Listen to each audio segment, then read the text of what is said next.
All right, I went and loaded up the scale with some ground coffee just to test the system.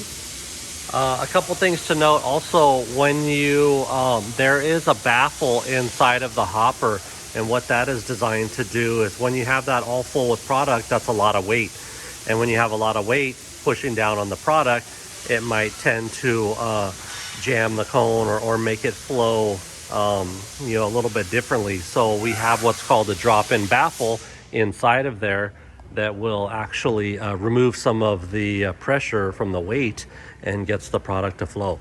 The hopper gate looks like it's set about an inch from the bottom. I didn't really mess with the gate or anything. I did turn this off because ground coffee didn't need to have the vibrator. And I also have the hopper vibrator on just a little bit, just to make sure that it's on, next time you see it. So the weights that I set up are 2 ounce, 4 ounce, 6, 7, 8, 10, 12, 14, 16, 24, 32, and 38. So this is what we call our 1 kg bucket, which holds 2 pounds, which is somewhere around 32 ounces or more. But then what that will also, depending on what kind of product you put in there, you should be able to hold a little bit more. So it's right in the middle of our smaller bucket and the real 5-pound one. So we're trying to get accuracy and volume with this. So the machine's already been set up. So let's say I just want to recall a program that I already set up for you.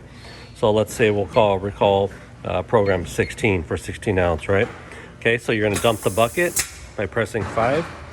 And then now we're just going to press run. And you'll see the bulk. And then when it goes to about 15 ounces, you have the dribble. And then that is 16 ounces exactly. So you can see kind of what the top off gate is designed to do is if there is any little amount of product or something that might be caught underneath there, like a chunk of something, it holds that back. To where that the next cycle, it'll give you basically it'll sift through the chunks to give you a little bit better accuracy. So now all I do is step on the pedal. So the vibrator is not on this as well, just because we didn't need it right now. And I'll just step on the pedal a couple times.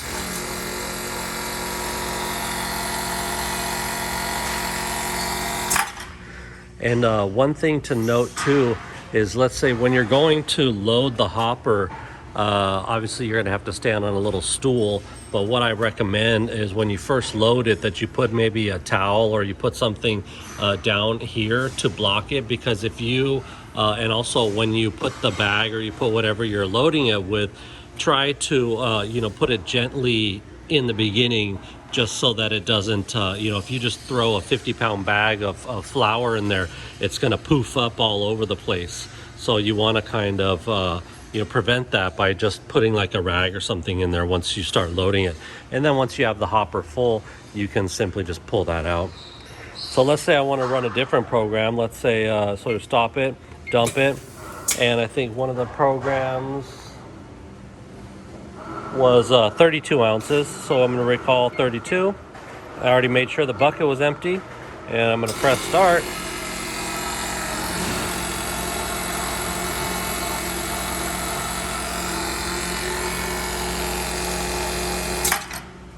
And you can play around with the speeds to make it a little bit faster if you want. And there's 32 ounces. I have the weigh bucket open a little bit longer on those, just to make sure that all the product will get out. So the good thing about these powder systems is the ability to change weights compared to like an auger. So let's say I'm just doing 32 ounces, right? Now let's say I want to do 2 ounces. Stop it, recall 02, dump the bucket, and once it's all the way out, then you press start, and the scale zeroes itself, and there you go, 2 ounces. See, so with an auger, you would have to spend a long time dialing it in to try to get that weight. And also, one thing that's nice about this is, you know, the cleanability. You're able to wipe it out. With an auger, you have to spend hours opening it up and cleaning the screw and all that stuff. So these are very good for short runs. When a customer says, well, what about the dust? That's what the breeze shield is for. Here you can see there's also one on the front too. That keeps dust down. And a very popular option is we'll put a shop vac attachment, right, where you can either use some type of dust collection system that you already have, or you can use a shop vac, and those work really well too to keep the dust down.